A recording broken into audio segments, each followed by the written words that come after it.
हाँ, तो देखें देखें देखें, ये क्या है? ये है प्यारी प्यारी फिश, मेरी प्यारी प्यारी फिश हैं ये।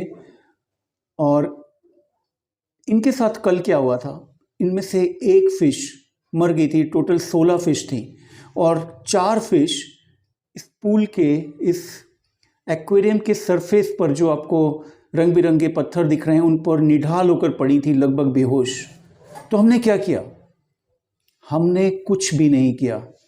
हमने जस्ट ये देखा कि क्या हुआ ऐसा कि 5 फिश बीमार हो गई और मर रही हैं और बाकी भी सुस्त लग रही हैं। तो हमने इस एक्वेरियम का पानी बदला और उन्हें दूसरी बाल्टी में डाल दिया। तो देखा आपने, हमने दरअसल कुछ भी नहीं किया।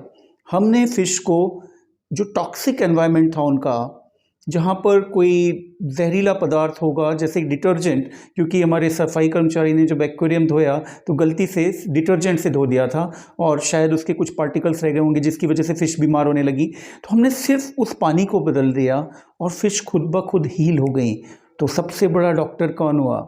सबसे बड़ा डॉक्टर उन फिश की खुद की कोशिकाएं, उनका खुद का शरीर जिनमें हीलिंग की पावर होती है। तो ये कोशिकाएं आपके भीतर भी हैं, मेरे भीतर भी, हम सबके भीतर भी हैं। इसी वजह से कुछ लोग कोविड में बहुत बीमार हुए जबकि उनकी डेथ हो गई और बहुत सारे लोग कोविड में से रिकवर हो गए। हम लोग लगातार बैक्टीरिया और वायरस से घिरे रहते हैं, लेकिन हमारी अपनी बॉडी उन फिश की तरह खुद को हील करती रहती है लगातार। आप जानते हैं लिवर सेल्स, यदि लिवर को एक हिस्सा काट भी दिया जाए तो वो फिर से जनरेट हो सकती हैं, जैसे कि बाल या हमारे नाखून रीजनरेट हो जाते हैं। तो इस तरह से हमारा शरीर में सबसे ज़्यादा हीलिंग की पावर है। इसी वजह से ह्यूमन बीइंग्स 50 मिलियन ईयर से भी ज़्यादा से इवॉल्व होते रहे हैं बिना किसी डॉक्टर की हेल्प के।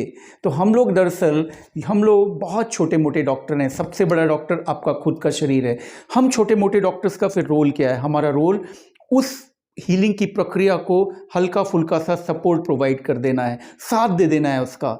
हमारा रोल उसमें इंटरफेयर करना नहीं है। इस वजह से ही डॉक्टर्स को बहुत सारी दवाएं नहीं लिखनी चाहिए अननेसेसरी। जब जितनी ज़रूरी हो उतनी ही लिखना चाहिए, या कई बार बिना दवाओं के भी काम चलता है। जैसे इन फिश में तो हमने कोई दवा नहीं दी थी, है ना। ये फिश खुद ब खुद ठीक हुई क्योंकि उस टॉक्सिक एनवायरनमेंट से हमने उनको निकाल दिया।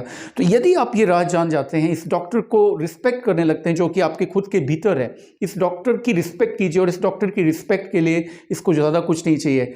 बेसिक्स ऑफ नेचर लाइक अच्छा न्यूट्रिशन, बैलेंस्ड डाइट जिसे बोलते हैं, अच्छी स्लीप आपके मानसिक स्वास्थ्य के लिए, ठीक है।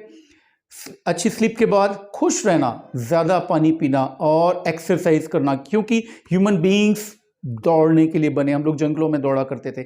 यदि आप अपने भीतर के इस डॉक्टर को हेल्प करते हैं तो वो डॉक्टर आपको हमेशा हमेशा बचा कर रखेगा बहुत सारी बीमारियों से, जब तक कि आपकी कोशिकाएं बिल्कुल ही धीमी ना पड़ जाएं 80, 90, 100 साल की उम्र तक। तो उम्मीद करता हूं ये सबसे बड़े डॉक्टर से मिलकर आपको भी खुशी हुई होगी। अपने भीतर उसको तलाशिए और हम छोटे मोटे डॉक्टर्स के पास आना कम कीजिए।